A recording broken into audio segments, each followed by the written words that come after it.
This video is addressed to Daniel Lord, aka Hiding in My Room. I just watched your video on your Chef Daniel channel, talking about how your life and your YouTube channel have gone downhill.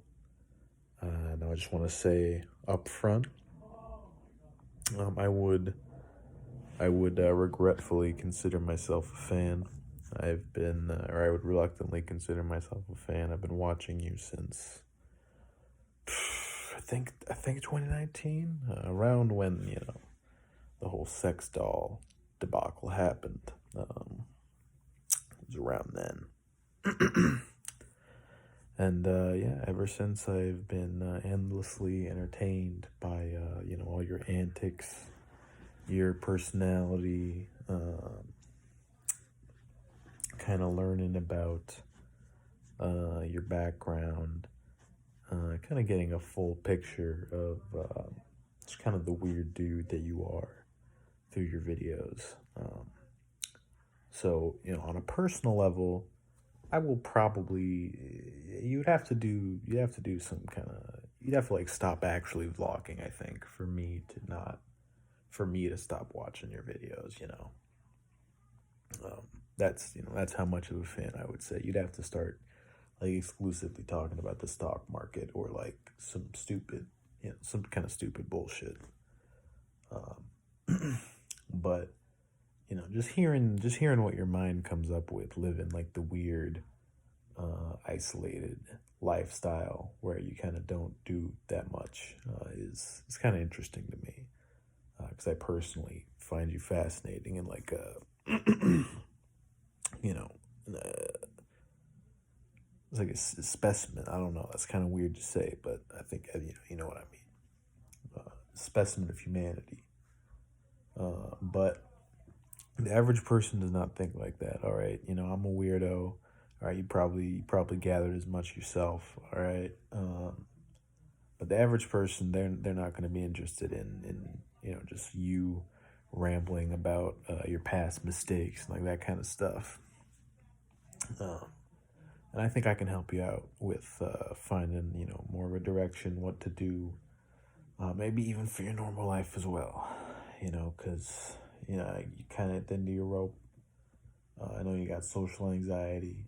You're working a new job. That's a good sign. That's a helpful thing.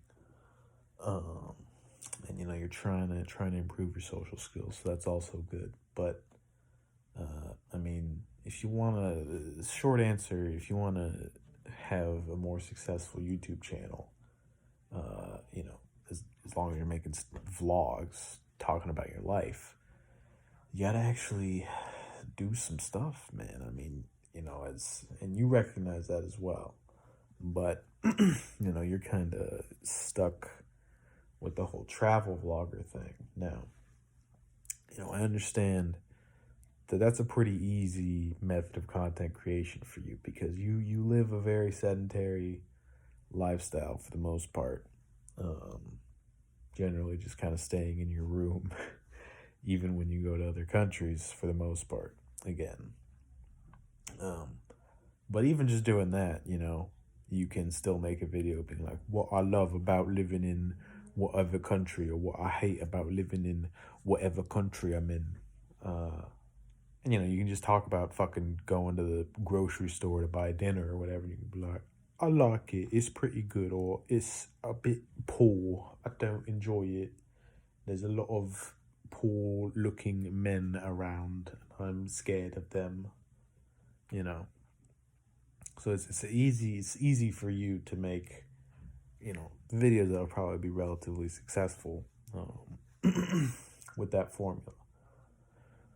So I'll admit it's harder if you're living in more of a mundane location like the United Kingdom, which is just kind of a bad place overall. So I understand your pain in that regard, but you're young. Actually, no, that's not true. I'm sorry. I'm sorry. That was a slip of the tongue. You've got a fair amount of money. You got a lot of free time. Is more what I meant by that first one. Got a lot of free time. Actually, minus however much you work on your job now.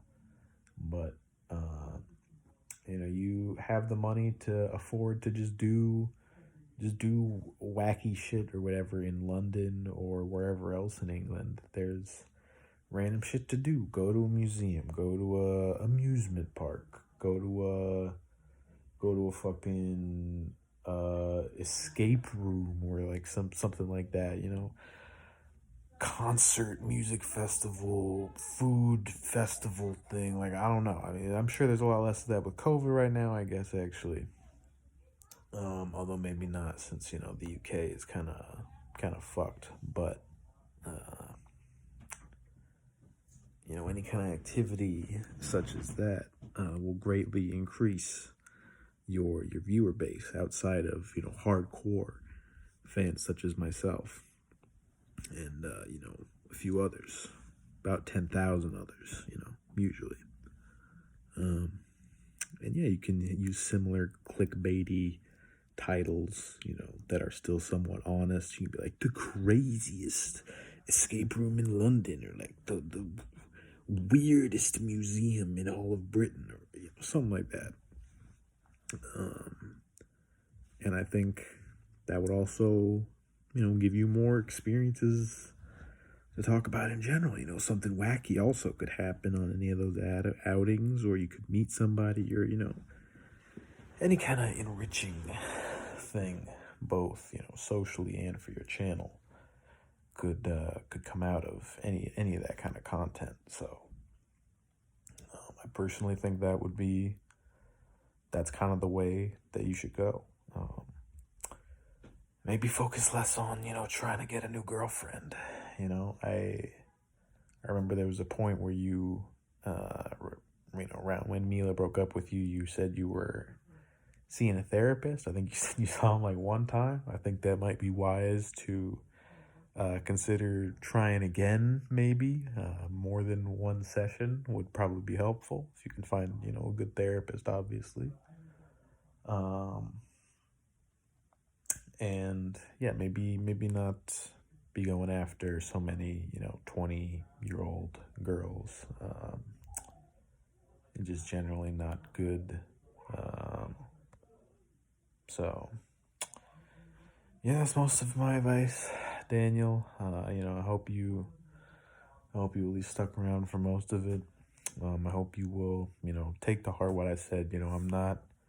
I ain't some kind of hater. I'm saying this, I want your life and your channel to get better. I want to see you become a better person, because, at this point I am kind of against my will, just by the sheer amount of your videos that I've watched. I've become pretty invested in you personally. So, I want your life to get better. It's kind of boring also, when you're just like, oh, I'm sad my wife divorced me, and, I can't do anything. I'm stuck in England with my mother. So yeah, have a good one, Danny boy, and, I'll talk to you later.